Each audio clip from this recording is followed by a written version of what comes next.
Guys, so today's episode, no fancy background. I am on holidays and decided to do a podcast episode because I had a little bit of an idea based off my traumas what holidays bring. And for me, they are triggers. Now, I want to discuss triggers. Now, ideally, people think triggers are big and scary incidences or a sighting of a person or experiences that confront the victim or someone that's experienced something and make them feel uncomfortable, etc. Now, I want to discuss what triggers actually exist so people understand the whole array of variations of triggers. So triggers can be anything from as simple as a thought, a feeling, a mannerism on someone, a color, an object. For me, there were cars, a specific car model and color, a specific location, specific bedrooms in a house, specific furniture, specific type of people, certain words. So triggers can be anything that literally make you within feel like something is bringing up or resurfacing a memory to do with the trauma that you've experienced. Now, a lot of people think of triggers as a bad thing, and I look at these as not good or bad, they are an experience. Again, I always bring up it's a call to action. Now, when we're discussing a call to action, it is your brain, your body, your being, bringing something to light that has been in your surroundings and that has potentially resurfaced an emotion or a feeling for you to deal with it. Now, there are a lot of ways that you can work on dealing with it. A passive way, and I discussed passive versus active ways last series, but a passive way being just closing your eyes and trying to ignore it or distracting yourself with something else.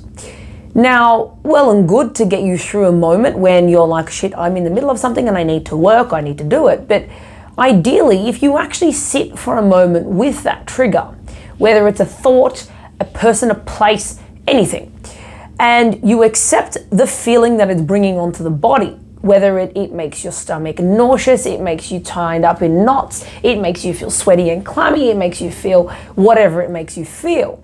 If you sit with that feeling for a moment and accept that that's how it makes you feel, you get an opportunity to deal with the trauma directly, rather than escaping it, because it will resurface again.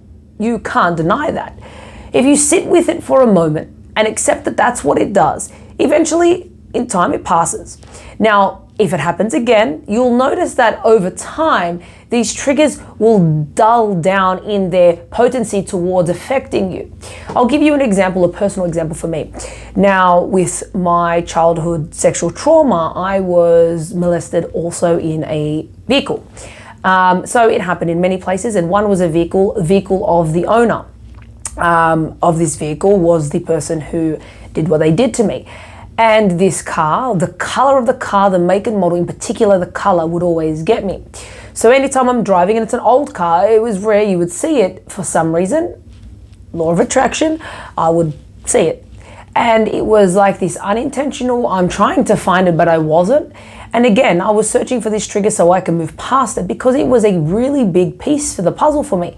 So every time I used to see this car, I used to break down in tears or have a punching fit. If I was in the car with my husband, I would literally just punch the dashboard or I'd lose my shit. And eventually he learned just grab my hand and just sit with it. It's like, it's all right, it's there. It's not gonna hurt you. It's there for a reason. So what I started to do was every time that emotion came aboard, when I actually was in front or confronted by that specific one trigger, I would sit there and I would look at the car and I would accept that it happened in that place. It was not my fault. It is what it is. And understand that the reason why it triggers me is because it brings back a memory that I have not dealt with. So in that moment, I sat with that. I went and I forgave that young girl who tortured herself for so many years believing it was her fault.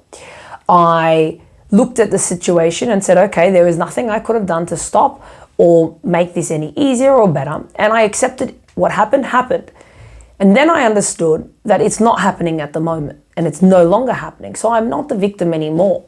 So I've survived. I've moved past it. And then every time I saw that car, that feeling was there, but it would be more dull.